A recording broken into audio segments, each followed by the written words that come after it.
헌법재판소가 윤 대통령 탄핵 심판의 선고기일을 아직 정하지 못하는 등 가장 오랜 기간 수기를 이어가고 있습니다. 이번 주엔 사실상 선고가 어려울 거란 분석이 나오고 있는데요. 현장에 취재기자 나가 있습니다. 권준수 기자.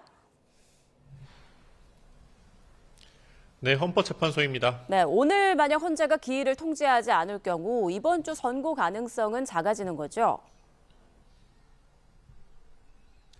네, 윤 대통령 탄핵 심판의 선고가 이번 주 금요일에 이뤄질 거란 관측이 많았지만 아직 기일 통지는 없는데요. 통상 선고하기 이틀 전에는 기일을 알려주기 때문에 오늘 공지가 없으면 다음 주로 넘어갈 가능성이 큽니다.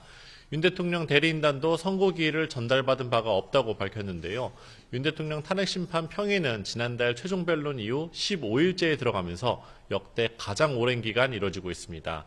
노무현 박근혜 전 대통령 당시 변론을 마치고 탄핵 심판 결론을 내는데 각각 14일과 11일이 걸렸던 점을 비춰보면 고심이 깊어지는 모습입니다. 내일은 이창수 서울중앙지검장과 최재해 감사원장 등의 탄핵 심판 선고가 잡혀 있는데요. 헌재가 이틀 연속 선고를 내린 경우가 드물었기 때문에 윤 대통령 탄핵 심판 결과는 사실상 이번 주에 나오기 어렵다는 관측입니다.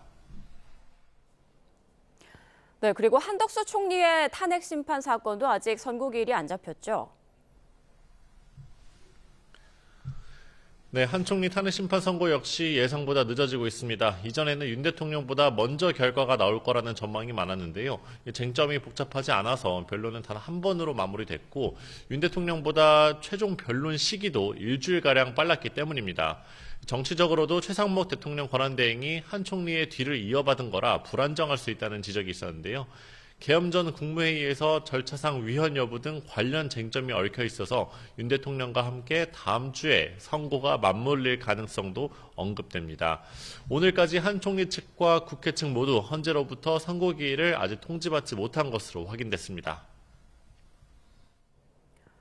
네, 윤 대통령 탄핵 심판 선고를 기다리면서 헌재에는 관련 의견서가 상당히 많이 제출됐다고요?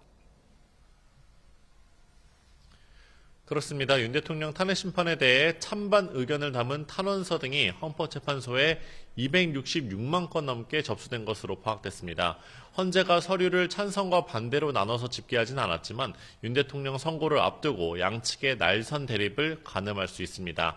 지난 10일까지 그러니까 이틀 전까지 찬성 측에선 비상계엄의 부당성 등을 바탕으로 윤 대통령을 파면해야 한다는 내용이 반대 측에선 탄핵안을 각하해야 한다는 탄원서 등이 잇따라 제출됐습니다. 네, 그리고 오늘도 헌재 주변에선 여러 집회가 이어지고 있죠. 네, 이른 아침부터 헌법재판소 주변에 많은 시민이 정문 앞에 몰렸는데요. 지금도 상황은 다르지 않습니다. 윤 대통령을 지지하는 단체가 탄핵을 반대한다는 목소리를 내는 등 시끌시끌한데요. 헌재와 가까운 안국역 주변에서도 집회가 이어지고 있는 가운데 오후에는 기독교 단체에서 이틀 연속으로 삭발식을 진행합니다.